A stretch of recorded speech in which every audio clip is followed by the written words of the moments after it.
Ce type de traverse est pour garantir la circulation des trains grande vitesse de 120 km/h et d'assurer la stabilité de la circulation et le confort des voyageurs. Le procédé de fabrication des traverses monoblocs en béton armé précontrainte se fait sur un carrousel avec des moules doubles. Stockage des agrégats pour remplissage des bacs.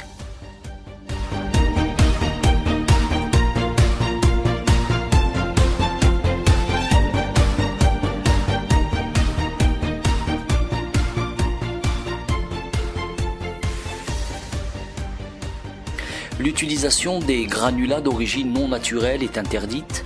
Les analyses de la conformité des agrégats se font au niveau du laboratoire de l'usine. Les granulats utilisés sont conformes aux normes européennes et exempts de sel et de matières terreuses ou marneuses.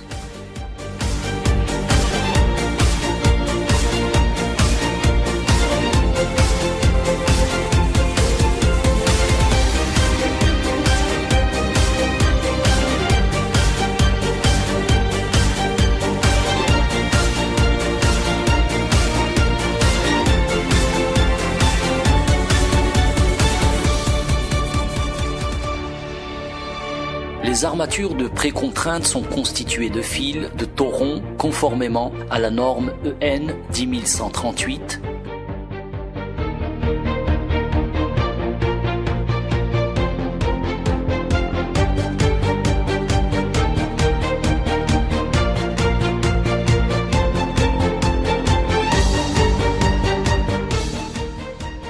Poste de préparation des moules. La capacité de production moyenne de la ligne est de 400 traverses en 8 heures avec 215 moules doubles.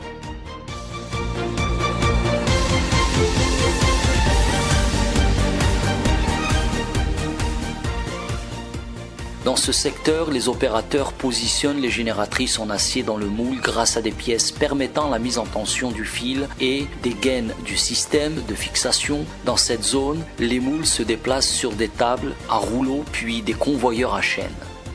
L'opérateur applique la tension nécessaire sur chaque fil en acier.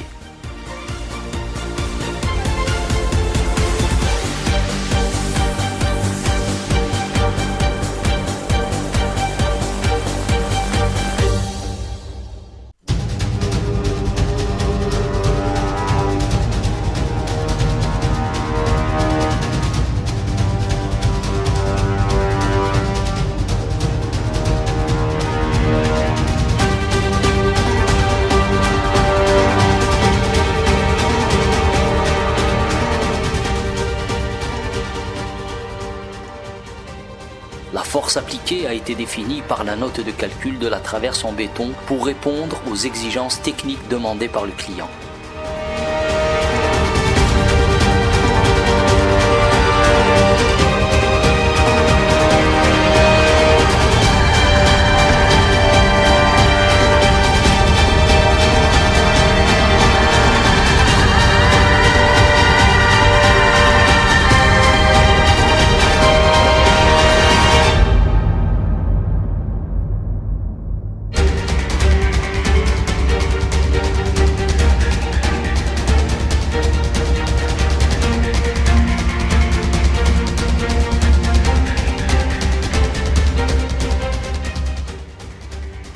Poste de remplissage des moules. Dans cette zone, l'opérateur assure le remplissage du moule avec des trémies qui déversent le béton dans le moule. Les moules sont bridés par des pinces actionnées hydrauliquement sur des blocs métalliques pour une bonne transmission de la vibration.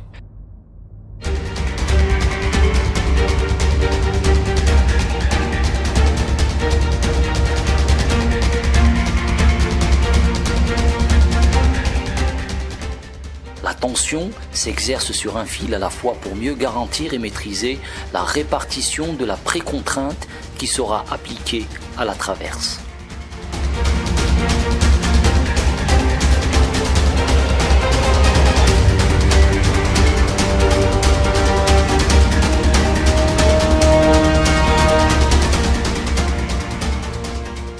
Les trémies sont composées de tapis et sont pilotées de façon indépendante pour assurer une bonne répartition. Durant le remplissage, le béton est soumis à une vibration pour aider sa mise en place et aussi la force de vibration transmise au béton permet de supprimer également la présence d'air qui est néfaste à la résistance finale du béton.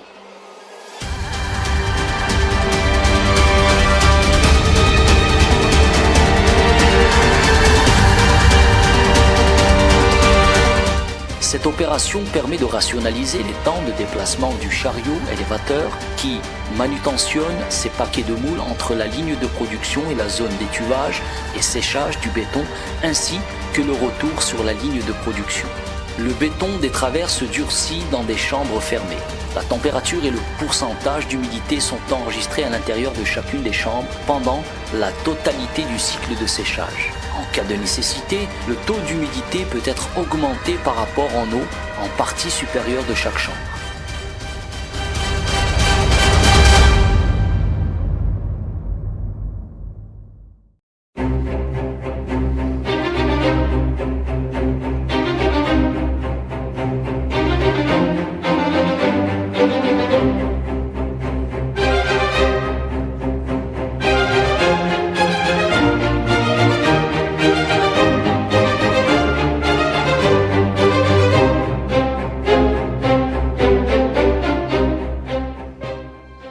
Contrôle de la qualité du produit au niveau du laboratoire de l'usine. Il se fait par les essais statiques pour vérifier les paramètres de fissuration, ainsi que des essais d'écrasement d'éprouvettes cubiques se font pour s'assurer de la qualité du béton à 7 et à 28 jours. La vérification de la qualité du béton produit est aussi assurée par les laboratoires externes pour la comparaison des résultats obtenus.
Démoulage des traverses. Après la durée de séchage commence l'opération de démoulage des traverses. Les opérateurs exécutent le transfert de la précontrainte dans le béton en dévissant les pièces qui maintenaient les génératrices en position dans le moule pendant les opérations précédentes. Le dévissage se fait à l'aide de dévisseuses à tête multiple pour garantir un transfert de la précontrainte de façon homogène dans le béton. L'installation est composée de 2 ensembles de dévissage en vis-à-vis.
Ensuite, les opérateurs équipent les traverses des différents composants du système de fixation du rail. D'autres opérateurs obstruent les réservations laissées dans le béton par les pièces de maintien des génératrices avec des bouchons en plastique. Après ces opérations, un mécanisme automatisé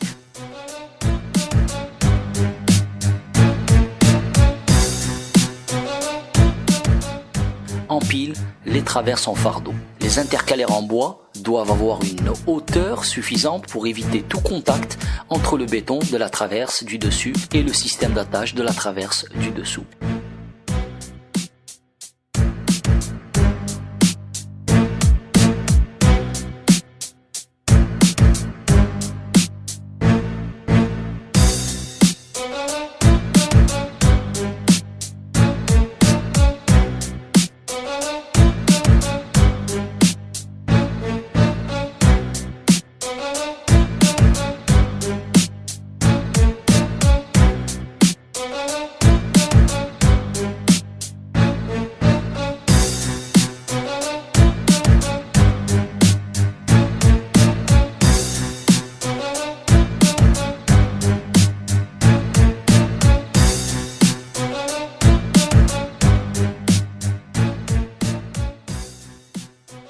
Les piles sont ensuite stockées en fil sur le parc de stockage pour une durée recommandée de 28 jours au minimum.